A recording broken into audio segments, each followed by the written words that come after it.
I think one of the most like challenging and like sometimes frustrating parts of like essay writing is like when you learn how to write an essay, you basically just learn how to write that essay.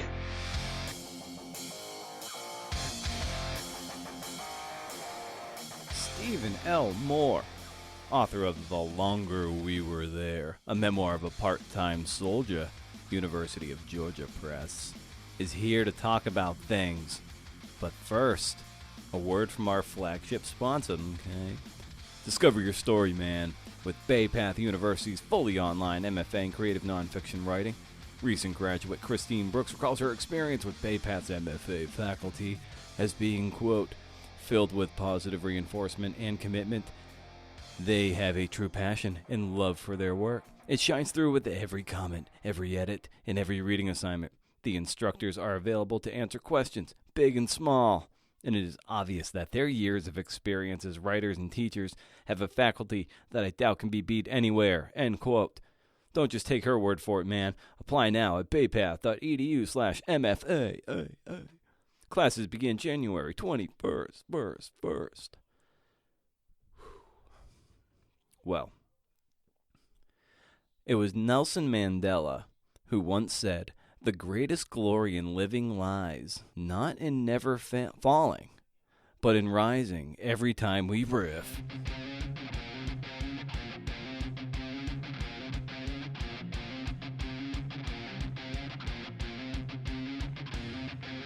Oh boy. I found a list of 100 famous quotes, and you're in for 100 of those riff jokes. You've been warned. So this is the Creative Nonfiction Podcast, my podcast, CNF, the greatest podcast in the world.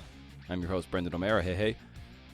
This is the show where I talk to badass writers, radio producers, documentary filmmakers about the art and craft of telling true stories.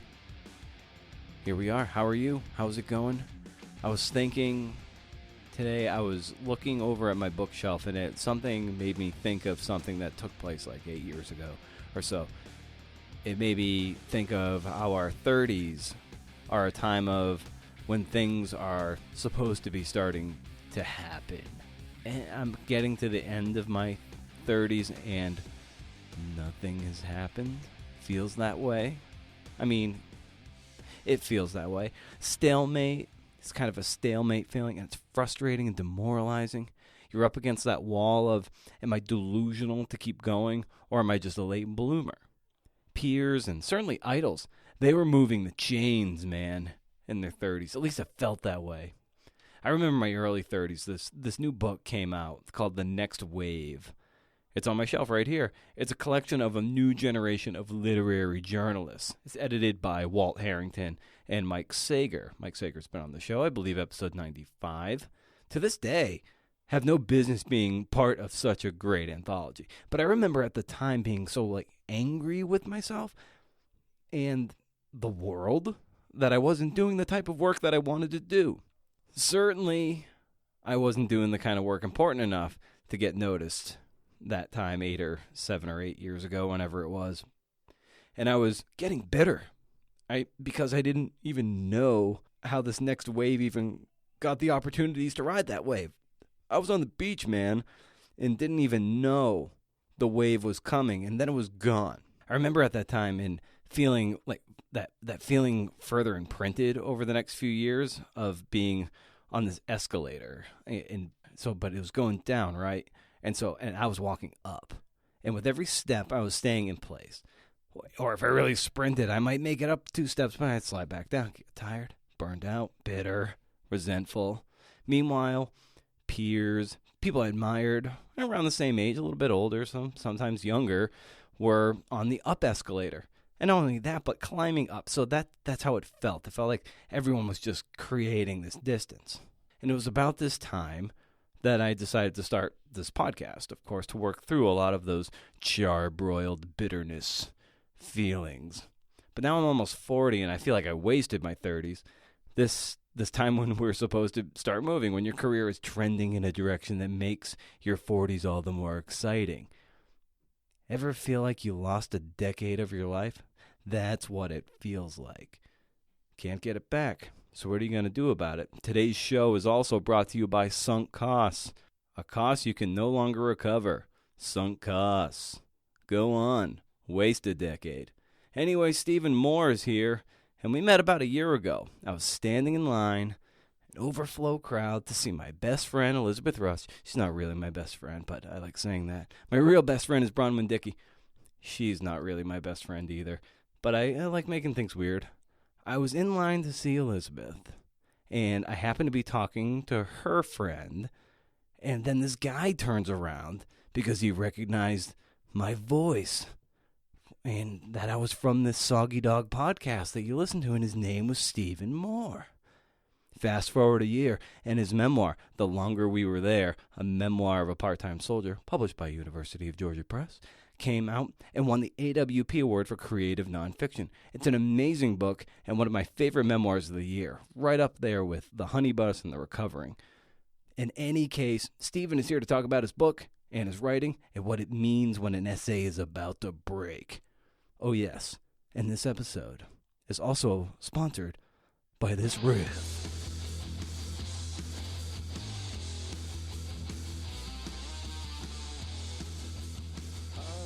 Well, I was always a reader. I was always interested in books, and I came like I've only understood this really recently, but I came from a position where I was around like I was in like a school where we had like a weird amount of like creative writing opportunities. Like we had like a dedicated creative writing class. There was a literary magazine in my high school, even though it was a pretty small high school. Like there was advanced creative writing. There was like other like classes on literature and prose, like where it was contemporary reading.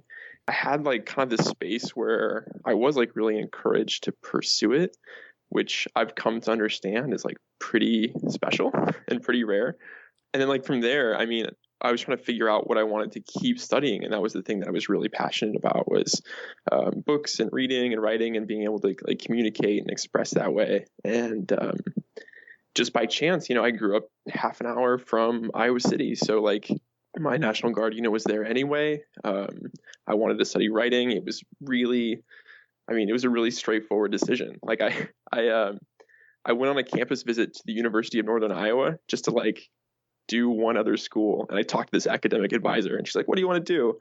And I told her like, I want to study writing and books. And she's like, yeah, you should not go here. You should totally go to the University of Iowa. And I was like, yeah, that's probably right. And so I went there and I started studying mostly like fiction. And I did like a year of poetry during undergrad. And then from there, I got into nonfiction, like my last year at Iowa. Yeah, around this, the same time, like the other part of my life was the National Guard, where I enlisted when I was 17. I started going to drill during the senior year of high school. I would go to do training in the summer, and it was kind of like this alternating piece, which became like increasingly strange, especially when I got to Iowa City, where being on campus was a certain kind of like culture, a certain kind of community. And then on the weekends, I would be at training, and it was just the absolute flip side. It was the absolute opposite. And pinging between those two identities was something that I kind of started to want to use my interest in writing to kind of think through and talk about. And so what was the your thought process in terms of enlisting in the National Guard, and kind of take us to that moment of why you wanted to pursue that as part of your sort of adult career options? Yeah, it's weird. Like it seems really juvenile in retrospect. Like it was really about like belonging, I think, to me. Like I really was like attracted to this idea where you just like show up and people would tell you what to do and you would do it, and the people next to you would get told what to do and they would do it, and then it would just kind of add up to this larger accomplishment and this larger important thing that you were all doing as a group. It seems so ridiculous because that's how all jobs work, but it was like kind of couched in this really savvy rhetoric of like service and selflessness and like giving of yourself. And that felt very that felt really attractive to me. And I really liked that I could still be like a student within that culture, that I didn't have to completely stop the rest of my life, that I could kind of do it on the side, which for me just made it a little bit more strange. But that's kind of where I was coming from. Did you find that it was like really hard to have a boot in each world? It's such disparate territory, so to speak. Yeah, I did. I found it really difficult, because like college is that time when you're really figuring out like your identity, and you're kind of playing with things, and you're trying to figure out like who you want to be. And I would kind of show up to actually like in literature classes, or just being around other writer type folks on campus, and the context there, the rules there seemed like to be of one kind of space, and then I would be in this different, much more conservative culture with the Guard, and on the weekends. And because they were so different, I had a really hard time like figuring out what was important to me. Like I would just be seeing these totally different communities, these totally different cultures, and it just made it very difficult for me to kind of figure out what I valued and what I prioritized, because I was looking at these totally disparate versions of how you could see the same events. And instead of like making it very clear, like, well, one of these people is right and one of them is wrong, I just didn't know what to make of it. And I had a really hard time sorting through it. I had a really difficult time deciding what I felt, and like who I was going to be, and what I was going to take from each one of these experiences, and what I was going to go forward with.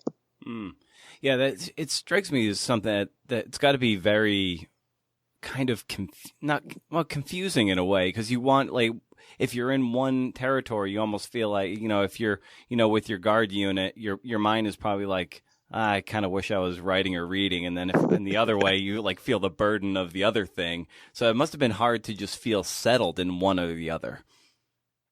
Yeah. And like there would be these weird moments where they would kind of like clash, like they would immediately like confront each other.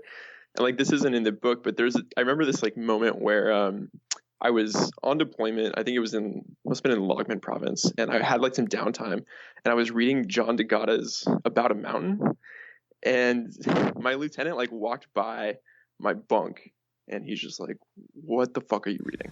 And I told him what it was about, and I was like, "Well, it's about like how we store nuclear waste, and like the kind of the theoretical implications of this really specific thing." And he's like, "So who wrote it?" And I was like, "It's this nonfiction writer." He's like, "How does he have the authority? Like, what makes him such an expert?" Just like, well, he's a smart guy. He did his research. I don't know. Like, he wrote a book. Like, I had no idea how to explain, like the rules of this like book of creative nonfiction to my lieutenant. And I was just like, he's a smart guy. He's a writer, and he did it. And he's just like, well, I'm a smart guy. And he walked off. And it's like, yeah, I guess so. But like, it was just like weird clash where I was completely incapable of describing like what I valued about this book to somebody like who was from just like a different kind of culture. But those kinds of things happen, where they would kind of conflict, and those moments just kind of stuck with me, and I was just kind of curious on like about how to work through them. When you took the nonfiction class, and you kind of allude to it in your memoir too, that it was kind of like almost like a thinning of the fiction herd, to kind of usher you into that direction. And what was that experience like when you, having probably read a lot of fiction and poetry and then seeing that a lot of those tools can be applied to the nonfiction backdrop? Well, what was that like for you? Yeah, so what was happening at Iowa at that time is they were creating a creative writing track. So like within the English major, you could kind of focus on creative writing, and you had to pick a genre to apply in. Everybody wanted to be in fiction, so they kind of had to take people from fiction and be like, yeah, sure, maybe you should try nonfiction. And I was one of those people, and I was sort of grumpy about it, and reluctant to do it. But I had two instructors who were just like the best ambassadors you could imagine for nonfiction writing. And, this syllabi were just really full of exciting essayists. I mean, it was Didion and Baldwin and like Eula Biss and Ander Monson, Abigail Thomas. And part of what was so interesting is like some of it was identifiable tools from fiction and identifiable tools from poetry, but some of it was just so different than what I thought nonfiction was. It was really exhilarating because it just felt like a completely new genre that I had never heard of before, the way that they were practicing it. You mentioned of course Didion Thomas and a few of the other writers, but Yeah. who were some that really clicked with you in a sense? It was like, all right, if I'm really humming on all cylinders, like I want to kind of aim for him or her. Like that's the stuff that really clicks with me. Yeah, it's tough because like a lot of the people that I was really excited about, like I don't think you could see their work in any of my work. Like I was really excited to read Ander Monson for the first time because those essays felt so different to me than what I thought nonfiction looked like. We read Failure and Iteration, which I think was in Ninth Letter at the time, and then it was in one of his collections. But it's so visually different on the page, and it's so driven just by like the force of his thinking, and it always feels like the essay is about to break, and he's just like always having to keep it together and keep it moving. And you can kind of see like it seems almost really frail, but also very nimble. And that was a really exciting piece for me. And I was always like, that's a piece that I could return to and feel inspired by, just because the research of it is so interesting, and just like the thinking like on the page, like the inquiry like on the page was exciting. When you say the essay feels like it was about to break, what do you mean by that? It seems like I think the kinds of like pieces that I feel really excited to read and like to write are the pieces where it feels like the writer is a little bit lost and they're kind of at the limit of something, or they're taking some kind of risk on the page.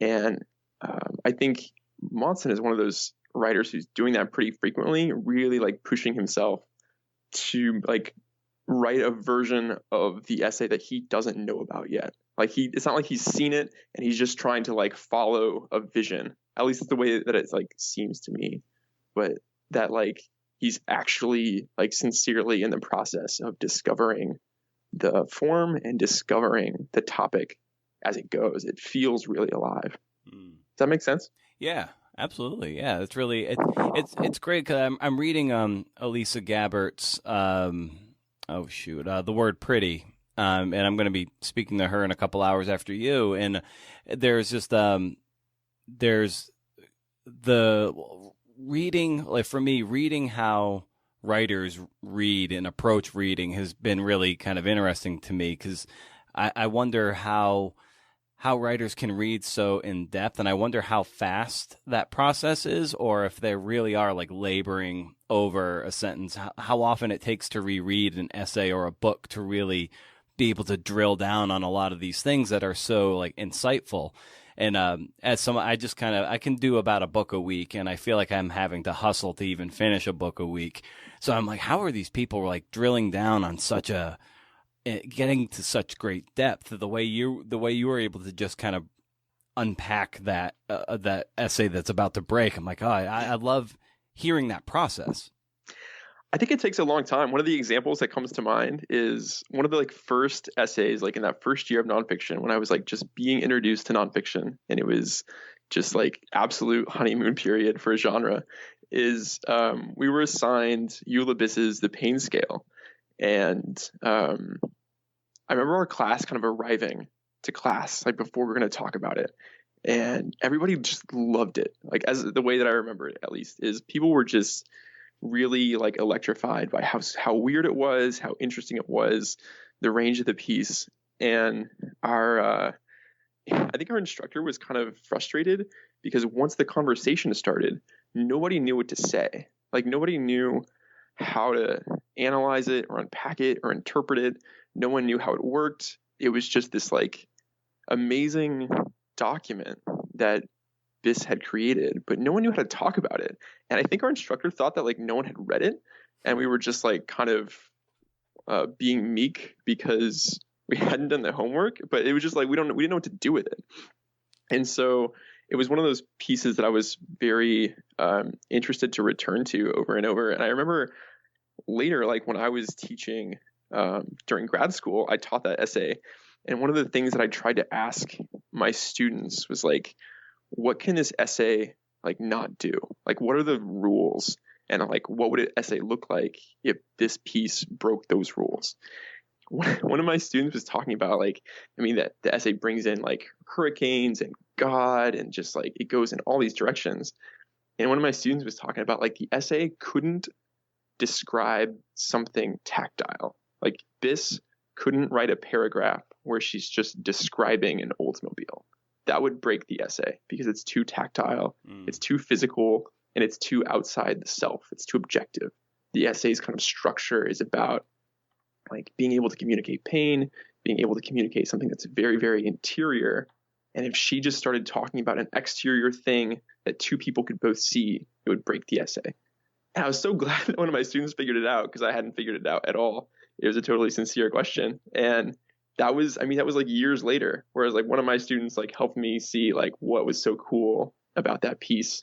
And I think the pieces that I really respond to, I just accept. I'm gonna have to sit with this for a while. It's gonna take me a while to really understand how it works, and I just have to feel comfortable with that. It's just gonna take a super long time. When you're a way that I can liken this to is if you're a football team and you're watching film, you're trying to breaking down defense. At some point, it's like, okay, you're starting to see the seams, and this is how it works. And there's another level of it too. Like the more you sort of unpack it, it can be, I imagine, a bit stifling too, because if you're just trying to generate some kind of work, but then you've got this knowledge about how it could be like further unpacked and deeply layered, that might be hard to generate in the face of trying to strive for some deeper meaning. Do you ever find that in your own writing that sometimes that analytical, very readerly brain can get in the way of generating work? Oh yeah. I mean, I think it can get in the way of reading. Like I think it can get in the way of like just experiencing the text. Like especially if like your editor brain is turned on and you're like trying to line edit an essay as you're reading it, or you're trying to guess why it was edited the way it was. You're trying to guess like why the syntax is structured the way it was. Like it can get in the way of just like absorbing what the writer wanted, because you're just like trying to break it down as it's happening, and it can be really unproductive or really counterproductive. I don't have a special method for turning it off, but I try to recognize when it's happening, because then you're doing the writer a disservice, because you're just not engaging on the terms of the piece.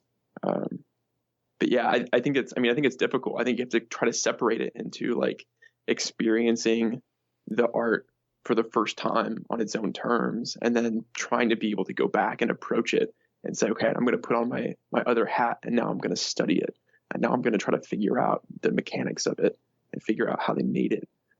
I do think it's important to try to separate them, but it's really difficult to do, at least in my experience. That's like the great challenge, to be able to like cleave those two in half, the editor brain and the writer brain, because you need to be unbridled on the one so you can be a bit more strict in the other. Right. To that point, like when you were writing when you're writing essays, and certainly stuff that you end up linking together for the longer we were here, your memoir, how did you check in with yourself to set up a good sort of writing discipline that you could approach the work and get something on the page that you could later edit and rewrite? Well, I mean, I wrote a lot of it during the MFA program at Oregon State, and like the sheer velocity of that program like required just a ton of production and a ton of generative work. And I think that's kind of my habit anyway. I generate way more work and way more writing than is actually useful for the piece itself. The MFA program, like just the speed of it and the amount of work that was coming out at that time, like I mean, I had to do it. And the process that was actually like probably the most significant was figuring out what was being successful, like what was successful on the page and what wasn't, and figuring out like which pieces were breaking and like why, and like not necessarily like adding a band-aid to that essay, but like if it's breaking for this reason, what does that tell us about what the essay actually wants or what it can actually be? And then, I mean, how do you start over? Like based on what you've learned about the essay at that breaking point, do you need to just rewrite it from a different perspective? Do you need to bring in completely different scenes? Like if being able to like take seriously what you've learned about the piece and then do like a sincere, literal revision of the work. And I think like the pressure of trying to do that really, really quickly, I mean, it was really helpful because it's really difficult work. I think if I had my own like schedule, my own pace, it would have taken 3 or 4 times longer. I would have just sat with things. I would have wrestled with stuff, but there was just a deadline. There was pressure. You have to bring something in to a workshop and you have to be hopefully satisfied with it. You have to be ready to stand behind what you've done. So you gotta show up and you gotta be quick about it. I think in a way that helped a great deal. Is that something you've been able to, let's see, are you still in the program or have you since graduated? I graduated in 2016. So, okay, yeah. I didn't realize it was that long ago. So you're teaching at OSU? No, I work at a nonprofit. Like I have an office gig at a local foundation. Okay. So I do like my writing work in the morning, and then I have like a 9 to 5. Okay, that's great. I love hearing that, like sort of day jobbiness of people's lives who also want to like accomplish their art and do their art and have their day job kind of like subsidize that in a way. That's wonderful. So what given that you've got your sort of 9 to 5, what's the routine by which you set up your days so you can make sure that you get some of that done because it's very important to you? Yeah, I just wake up early. I mean, I try to get at least like 2 hours of work done before I have to go to the office, and it has to be first because that's when I have the most energy. If I try to do it after work and I've already been through 8 hours of work, even though I don't have like a super physical job, but by the time the day's over, I don't have the same like just mental energy to sit down and work on something. So yeah, I do it first. I do some reading in the morning. I try to spend at least an hour and a half working on my project, and then I usually have to arrive to work like half an hour early now because I'll walk in, and then whatever idea I was like churning over in the writing time will keep churning while I'm walking into work, and then I have to get there early. So whatever I was thinking about, I can like get down on the page before I have to like clock in. But yeah, that's what it looks like. Yeah. How do you keep it separate and making sure that when after you've had that 30 minutes to kind of wind down that writer brain, how do you make sure that one doesn't bleed into the other? What do you mean? Like, well, to give you an example, so even with my various day jobs over the years, sometimes I'm constantly thinking of either the writing or the podcast or anything. Even like on the clock for that thing, I'm always kind of like, not sneaking away, but kind of, for lack of a better term, like sneaking away to like, promote some episodes, like get some tweets out, do some of that promotion. So there's always like, one thing is always kind of trespassing on the other. So there's like never 100% focus on anything. It's kind of, so I have a hard time delineating just because I don't know. It's just a deficiency in my out of box software. But I wonder like how you successfully like cleave off one from the other. That way, morning is writing time, and then it's all right, clocking in, going to work, and then doing that part of my day. Yeah, I think I don't think I'm that good at separating them either. I think one of the things that I'm trying to be good at is like I'm trying not to like give like my day job, like my work, like a smaller position.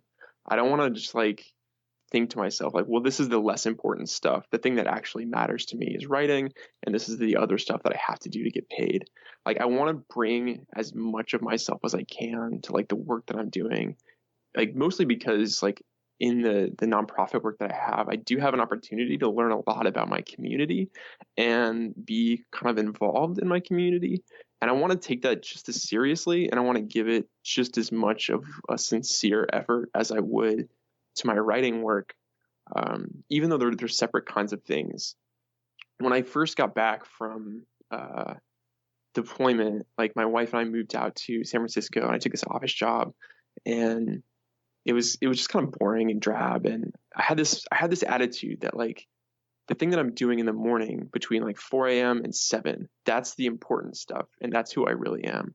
And then I go to work, and that's just like what I do because I have to do it. And whatever my behavior is at this job, it doesn't really matter. And it was just kind of like I just had this like position toward it where it wasn't really who I was. And I'm trying to be like better about like really like showing up like 100% of the time. And even if it's not like I'm not really bringing my writer skills necessarily to my office work, I'm still like trying to approach it in a way that um, I don't know, that I find like fulfilling, instead of just like kind of sloughing it off because it doesn't like correspond to that part of myself, or like it's not like a literary position, it's not like the literary community. So Yeah, because there's an element, and I've struggled with this for years and years, that like when there's a part of you that as a writer, journalist, or whatever it is, it's like you want to be known, or that is the thing you want to hang your hat on. Like I'm sure, yeah, and so like when you have to do this other thing over here, sometimes and this I'm just speaking for myself, like I just feel kind of like pathetic. I feel like a loser, like I've lost. Like I'm not doing the thing that I kind of set out to do, and here's this thing that's taking up a significant chunk of time that's not contributing to the thing I would like to be known for, and then it just kind of festers. And it sounds like you're developing a good approach to that, where you can have the one thing and then the other thing, and it doesn't mean you're any less of an artist because you have to go over here for a few hours every day. Yeah, one of the things that I've noticed about it is that like I think like it's like a non-literary 8 hours of my day in a way, but I'm also just really interested in like the ways that like the stuff that I'm doing would be seen through like a literary lens. Like I'm always around people like now, and they're always talking about like community and this like strengthening community, and it's this very kind of like sort of dry like nonprofit language, but like what they're talking about is like place. Like if it was a writer showing up to that conversation, the word that you would use is like place. What we're thinking about is having a sense of like belonging to place, but like the nonprofit folks always call it like community, and it's just like a slightly different language to describe like the geography of like belonging. But because it's not like a literary space, there's just like a different vocabulary for it, but it's not like a lesser version of the conversation. It's just happening among different people, and it's still the same things that show up in essays. It's still the same things that show up in literary work. It's just that the conversation happens in this parallel way that we're not always paying attention to. Yeah, and I like having these kind of conversations around day jobs that don't necessarily tether directly to the art that we want to make. I think there's this. Just look at your bookshelf. It just all those authors there. It feels like that's all they do. And my goodness, wouldn't that be great if that was all I did? Right. And so to know that so many people, like, you're awesome. Like, this memoir is amazing. I loved it. And it won a prestigious award at AWP. And you wrote this, as a big chunk of it as part of your MFA. And it's also, but it's not like your 100% gig. You were able to do a lot of this writing with a lot of other things going on. And so it's like people can accomplish, really a great art that can connect people while doing the other things to survive? Well, I can tell you, like, so I graduated in 2016. I had a thesis version of the book, and I had a lot more work to do. And one of the pieces that I wanted to write, it's the last chapter of the book, and it's about an interpreter that I worked with overseas. And writing that essay required me to interview him several times. And he still lives in Afghanistan. And so for me to do that, and for the time to be convenient for him, I'd wake up like 3:30 in the morning and try to be prepped for an interview at like 4, and I'd talk to him over like Facebook chat for like an hour and a half, and then I would transcribe for an hour or so, try to make notes about what I learned from that conversation. I would do some like research based on what he had told me. If I needed to do like some additional like background interviews, I would try to find people who I could talk to. And I would be doing like writing work up till like, 6:37. And then I had to be in the office at 8. At that time, I had an 8 to 2 job, which is also just like a really privileged thing to be working less than a 40-hour gig. But then I would work 8 to 2. And then I'd come back and I would do editing on the essay from like 2:30 to like 4:30. It was just really weird because I'd show up to the office in the morning, and I just felt like I'd lived about 2.5 days already by that time. And like nobody else knows that. Like you can't use it as an excuse. Like I woke up like 6 hours ago. I'm super tired. You can't like use it as like a reason to not engage with whatever you've got on your plate for that day. It was really, it was really happening around my office work, and that's just how it went. And it took us a longer amount of time than it would have if I was in the MFA program, but it came together still.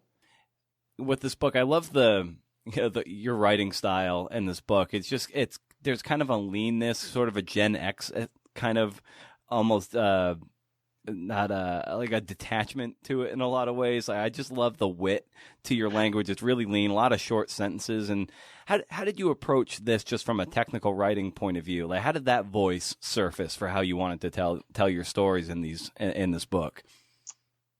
Well, I started one of the first pieces I wrote. It's called Rhino Snot in the book, and it's kind of a collage piece.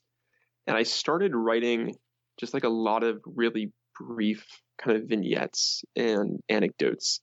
And I was kind of interested in figuring out like what the contours of a memory would be. Like there's a lot of these moments where there's like a specific kind of moment of language, or there's just something like a detail that I remember. And I wanted to figure out like what's the smallest amount of information that I can give somebody where that vignette has the same kind of effect or force that it does to me, that it has like the same amount of like kind of narrative weight, even if it's just by itself. And I wanted to figure out like what's the like most succinct version of that kind of detail, or the most succinct version of how I like kind of experienced something that somebody said that stuck with me. And then once I had that kind of anecdote, then trying to figure out how to arrange them in a way that formed some kind of story. And so it started out as like really like a project about like trying to be succinct and trying to be brief, but like kind of stringing together these things that I know that they're important to me, but it takes me some effort to figure out like why, and it takes some effort to figure out how I can make them important for other people. But that was like kind of the inciting kind of thing where I got really jazzed about trying to write out these scenes in a way that I could kind of convey their importance or try to explore their importance. And that's kind of where it started. I think that was, I don't know if that answers your question at all, but that's kind of the how I started getting into the prose style, I think. Yeah, no, for sure, because you get across a lot of information in a real tight package, and of course, a lot of these little vignettes or these tiny set pieces, a lot of them were essays that were on their own, and then of course you're able to like stitch them together because this reads very cohesively, certainly to me. And what was that challenge for you to take parts that stood on their own, and then stitch them together in a way that felt, rather seamless. I think that's one of the really good reasons for having like an ongoing, like reliable set of like readers, like whether it's in an MFA program or otherwise, like having people who are familiar with the last thing you did, but also having to start anew every single time. Like if you're going to take it out and make it stand on its own, you can't assume anybody has read it before. But if your readers have read it before, you have to do both at the same time. You have to like keep them engaged and not just like give them a paragraph they've already seen. But you also have to look for those like new readers who've never seen any of your work before, and you have to kind of approach it for the first time. Like one of the pieces in the book, the way that I did that is I had like a new set of readers like in a class that I was writing for, and I wasn't sure how to place them in space and time. Like I was going to be in the Badpek Valley of Logman province in 2011. Like, how do I get this new batch of readers to understand what it was like to put this in context? And so I just started writing about like other popular stories that they might have heard about, and I'm trying to put those in perspective. Like this story you might have heard about took place 5 years ago, 50 miles to the north, and this story that you might have heard about took place 20 miles to the east, 3 years ago. And this book that was written about Afghanistan took place, 100 miles to the south. And those events took place. And it was just like one, like trying to attempt to get a new audience situated while trying to think about like, if I bring this in to the fuller story, it has to be a method of doing that I haven't already done in a previous chapter. It has to be a new attempt at kind of setting the stage. And I think that's a really useful thing to do to keep your reader on their toes a little bit and keep them engaged and thinking about each piece from a new place. Because if you're going to take them out and try to sell each one individually, like that's going to be like, it's just a logistical like necessity. Hmm. And what were you reading at the time that helped inform the process of you writing this book? I remember I was really, really engaging with Sarah Manguso's books around this time. Like I had just read Ongoingness, and I had just read The Two Kinds of Decay, which is like her memoir about like an illness. And I was really interested in The Two Kinds of Decay, especially because there's a lot of like specialized language, and it's a very specific experience that I have no connection to. And she has to like teach you a lot of like technical medical procedures, and she has to teach it to you in a way that like helps you be there and helps you understand it without it just feeling like explanation. Like, here's the dry paragraph. You're just going to need to know this for something else later. Like the explanation itself has to like get you there. It has to like help you understand it. Like she's got these paragraphs where she's trying to explain what it's like to have these like this specific kind of like blood transfusion, and explain what that feels like to go through. It also like give you the technical information. And I really appreciated seeing a writer kind of attempt like move through a very specific experience, one that it's very likely none of her readers have ever been through before, and not just like coach them through it and lecture them about it, but like get you to be part of the process and to let you be as thoughtful as she's being, and like kind of think through what each of these things means, like alongside her. Like that's such a difficult thing to do, and I think she's really good at it. And I was really like entranced by her nonfiction like around that time.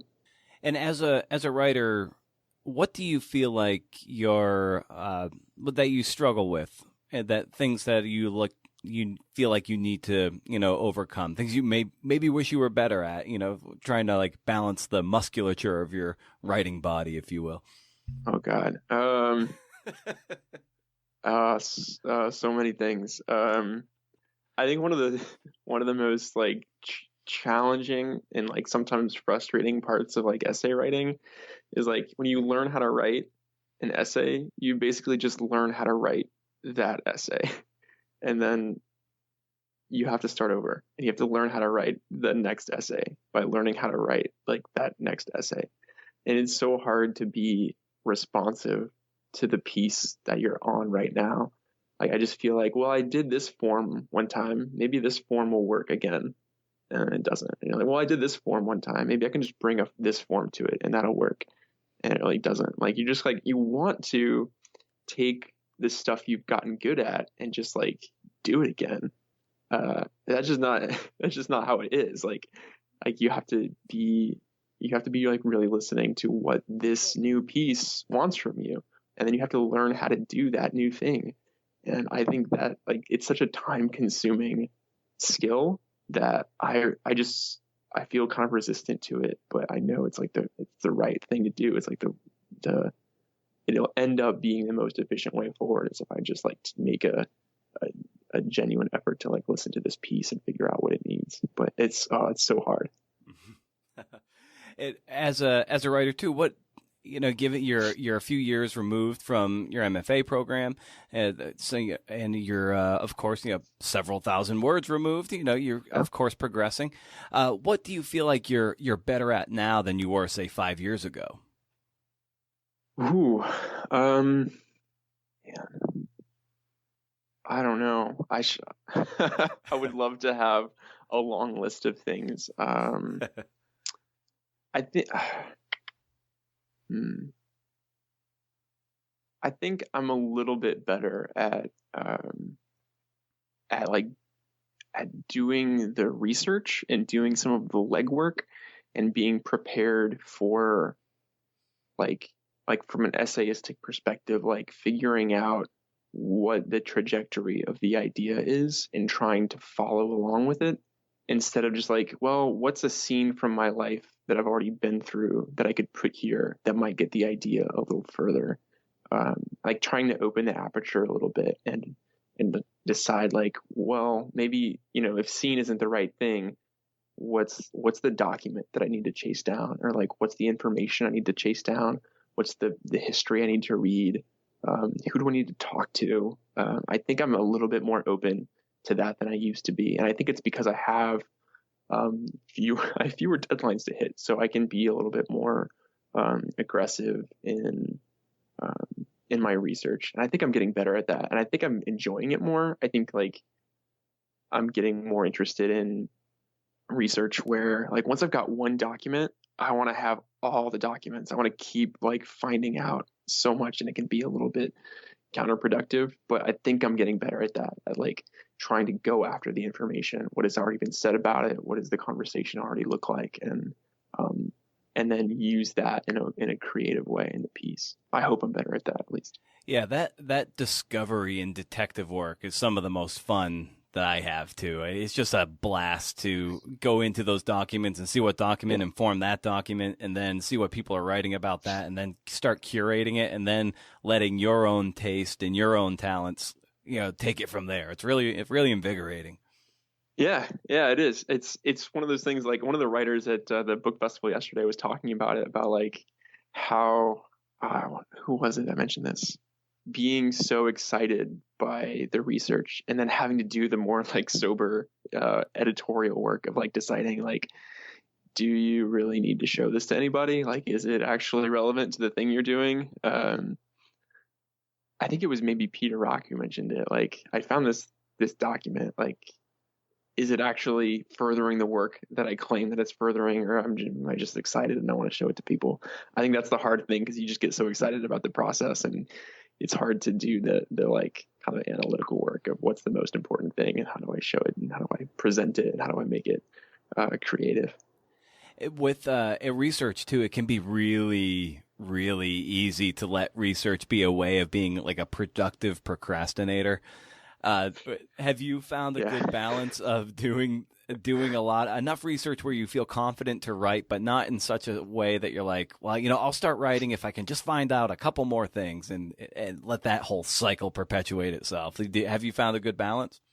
I think I've developed a barometer for when I've gone too far. I think I've learned like, okay, this is one book more than I needed.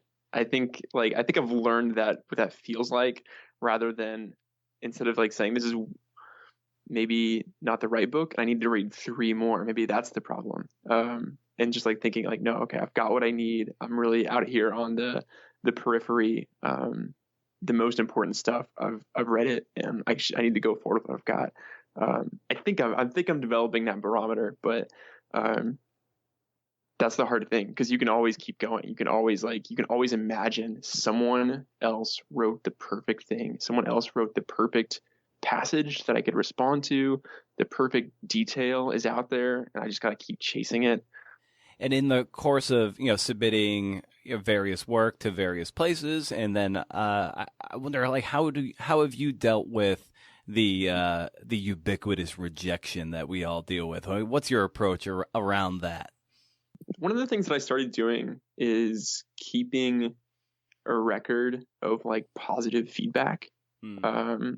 So like, I think, I'm sure probably everybody does this, but like I keep like a spreadsheet of like what I sent, who I sent it to, the date that I submitted it, when it comes back. And then I just added a column for like, if I get a personal rejection, like what are the things that they liked about it? And I just add that in, so that when I'm doing the sort of businessy work of sending stuff out, I can look back and say like, see that an editor at this place liked this thing.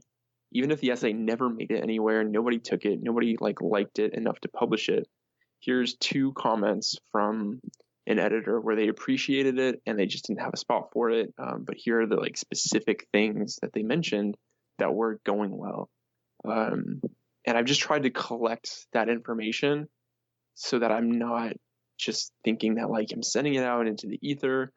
No one's really reading it, or no one cares about what I'm saying. It doesn't matter. And then it gets turned down, and it's just depressing. Like, because I think we all know better. I think we know that like there are a ton of really amazing readers. There's a ton of amazing editors who are working really hard. They want to publish tons and tons of stuff, and it's just like not the right moment. It's not the right fit. But it just, that process is just never how it feels, and it's never how it looks. So I try to like preserve as many artifacts of like the good stuff, like the goodness that I can, and try to keep myself, keep eyes on it, so that when I go back to try again, it doesn't feel like impossible. Mm. And kind of piggybacking off of that, certainly these days with social media, sometimes it can feel like our peers and people we admire are just like constantly crushing it all the time, and they're just winning, and then we're just like kind of stuck in like knee deep in the mud, and it's just like, man, I want some piece of that, but really they're struggling too, Right. and it can be. Even though we know that, sometimes we can struggle with these feelings of competition and jealousy. And I wonder if that's ever something you've wrestled with. Like, how have you processed that?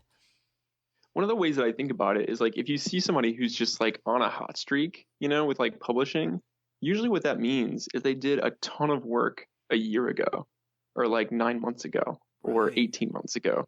And they were like waist deep in the work at that time, and they were just like, they were pressuring themselves probably to get stuff done. They were creating a ton of essays, then they got to it and they sent stuff out, and it all came together for them just by chance, all at the same time. All the legwork they did way back in the past, it kind of coalesced in a moment where it looks like they are just on a hot streak right now, but really it's just like evidence of what they did a bunch of months ago. Like I had, I don't know, I think it was like 2 or 3 essays come out at the same time, or like at really similar times, a while back. And someone mentioned like, yeah, you're doing really great right now. And like, I wasn't doing anything at that time. Like I had done a ton of stuff a year ago, and all of those projects had just kind of hit publication dates at the same time. And all of the work was way back in the past. And I remember just mentioning like, yeah, I mean, like it's going well right now, but like the real question is going to be like how I'm doing 9 months from this moment, because like the work that I'm doing right now will be judged yes or no, like from a while from now. It's going to be down the road, and that'll be like the moment where the work I'm doing now will be either successful or not. I try to keep that in mind. Like, even if I don't have anything that's coming out like right in this moment, like I can be doing the work. I can be like showing up, and I can be doing the research, and I can be like reading and making the effort, so that I can try to be like setting myself up to be part of the conversation and be engaged in the future. Oh, that's awesome. When I was at Hippocamp a couple months ago, it's a great nonfiction conference in Pennsylvania. Highly recommend it if you ever get a chance to go out to it. It's great. It's just totally creative nonfiction. It's a small, intimate conference. It's awesome stuff. And I was listening to one of the speakers, and she was citing I think it was Lisa Romeo, who's been on the show a while ago, and I think it was Amy Fish who was quoting Lisa, and she said something to the effect of like, for an upcoming year, like you should aim for 100 rejections. And I love that so much, because there was like a fearlessness and a courageousness just to submit it. But I have a feeling that people might submit like 5 times a year, and then they Right. wonder why they don't land any. It's like, how Right. are you going to get any bullseyes if you only throw 3 darts? Like, you got to Right. throw 1,000 darts to hit maybe 2 bullseyes. So I love that, of aiming for the rejections. It's a fearlessness, and guess what? I guarantee you, you'll have a career year if you submit 100 times. Aim for 100 rejections. Yeah, I think like you can get too specific with like you're like too targeted. Like, oh, here's a magazine that has my exact aesthetic Yeah. and my exact like they publish the exact word counts that I'm working on right now, and this is the perfect home for the thing that I'm doing. And you've just analyzed it to death, and you're like, this is exactly where it's going to be. And you've got like 3 of those. Like, I just need to send it to one of these 3 places because they would be perfect for one of these 3 places. But a lot of the things that I've sent, I'm a little bit surprised. Like, I thought it was a long shot. Like, it seemed unlikely that the place might want it, but they might want it. And it seemed like kind of one of the more long shot opportunities, and those things come through sometimes. And I think it's worth it. I think you've got to find a balance where you're being careful and respectful of the magazine's time, and you're trying to get something that's kind of in their wheelhouse, but you can't be too presumptuous to know about like everything they could or couldn't want to at the same time. Yeah, of course, and it wouldn't be like throwing random darts at random places, because that. Right. But if you like, all right, this one essay, I think this could potentially land at 5 different places, and then it's just like, going from there. Of course.